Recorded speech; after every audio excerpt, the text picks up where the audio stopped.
I understand you are a Joseph Campbell fan. You like him. So I found this quote, and I think this is one of his more popular quotes. We must be willing to get rid of the life we've planned so it is to have the life we're waiting for us, something to that effect. Yes. How is this true in your life? I love that quote. I'm a huge Joseph Campbell fan. Like, I think I am in awe of his, the way he used words and the way he experienced life with such a raw sense of understanding light and darkness.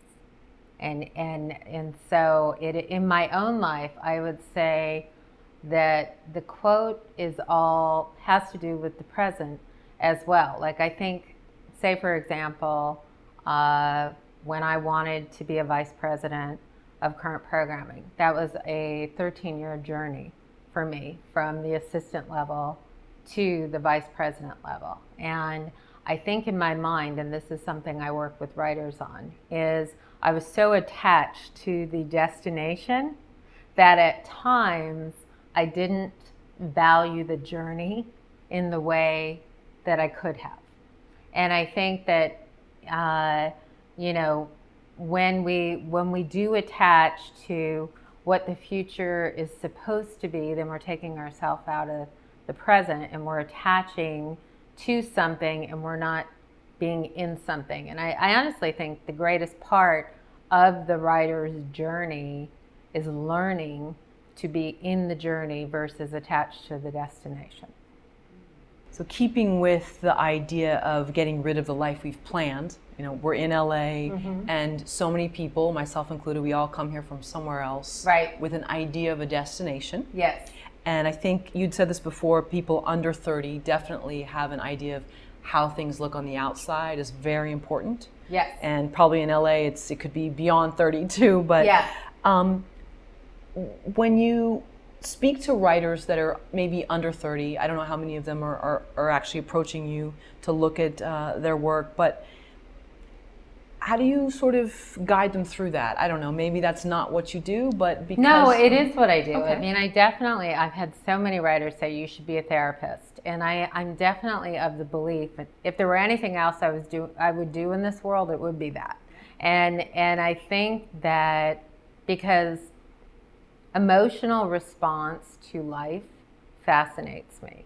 And definitely going with that. Okay, so going with the idea of I can start a consult with a new writer who is like, all right, Jen, I want to write this pilot, I want to sell this pilot, and I want to be a working writer by next year. Now, depending on what the journey has been so far, if this is a brand new writer that has that aspiration, then it will take me looking at the writing and understanding where they are in the process.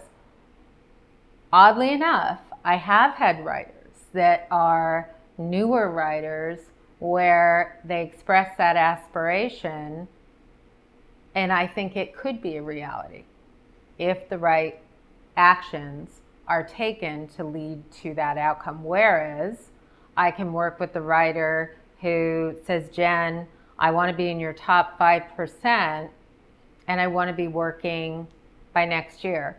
Whereas that is not a realistic expectation. And so I think it really is, I think what people have to understand more than anything, and again, it goes into the quote, and I probably went outside of the quote with the example I gave, but let's say within what I talked about, my pursuit was to run a studio.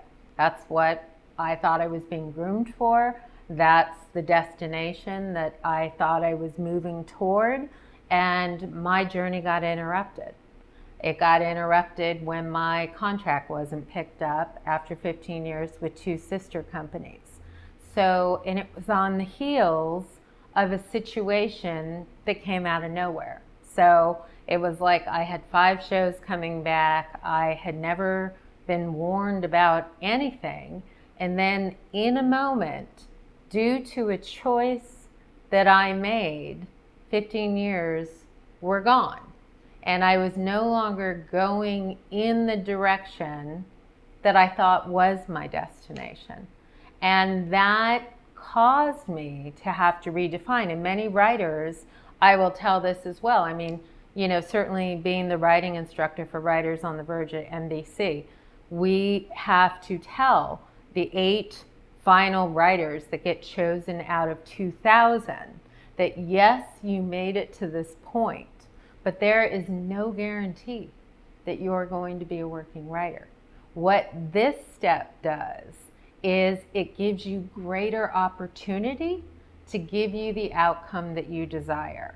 However, that is going to be up to you and the work that you put in to this opportunity. And so I think guiding writers to recognize that they may have to redefine what that destination is in order to really find joy in the writing process. Well, that's excellent, because it kind of leads into what I was going to ask next, and that is, have you seen a writer approach you, under 30, over 30, driven more by ego, and then they've kind of come back to you, or you've run into them several years later, and you can tell that all of that, it's now they need to do this, and it has nothing to do with a title. It's for them personally. Oh yeah, that's a great question. I think, you know, when we look at character, we look at the internal aspect of the character and the external. And it's the same in life. When we look at the writer and we think the internal aspect, many stories, I say the first 3/4 of the story, the hero wants to achieve the goal for ego-related reasons. Then, through hitting obstacle after obstacle leading to the all is lost moment, they are humbled. And then there is a recognition that the achievement of the goal isn't just about them, it's about the greater good. And it's the same for the writer. The writer has to go through that in the life process. They have to go through, many writers, when they first take on the journey, they want to become a working feature writer or working TV writer because they want to validate themselves, because they want mom and dad to think that they are all that, because they, you know, want to make bucket loads of money. And there's the desire is not aligned in a strong way because the ego is driving the outcome. And I think through the writing process and learning that there are going to be so many hard knocks along the way, then they move into the spirit and the real voice that needs to take place for the writing to be a success. I think I heard Mary Tyler Moore do just a quick quote, and that was that no one gets out of this life without something. Yes. Which I thought was interesting, because for me, I've seen there's kind of people that have had a lot of hardships in their childhood, and then their adult life seems to be somewhat easier, and then the reverse. Yes. Have you seen that? Oh, yeah. I think, I mean, this is what I've learned. Like, let's say in my own life, I took the 2 moments that define my voice are a long marriage, a long relationship that ended in a short marriage and represented the death of the fairy tale. And then losing a job after 15 years with 2 sister companies that in mid-pursuit. So both those moments defined my voice. And my voice is that of representing the underdog, the idea of overcoming falls and recognizing that we can push ourselves into a direction that was even more positive than before if we're open to the process. So I think that, you know, through understanding how to move through that process, in understanding that a negative turn can turn you into the direction that you're supposed to be going, then again, I think that's where the voice comes alive, because you have something to say.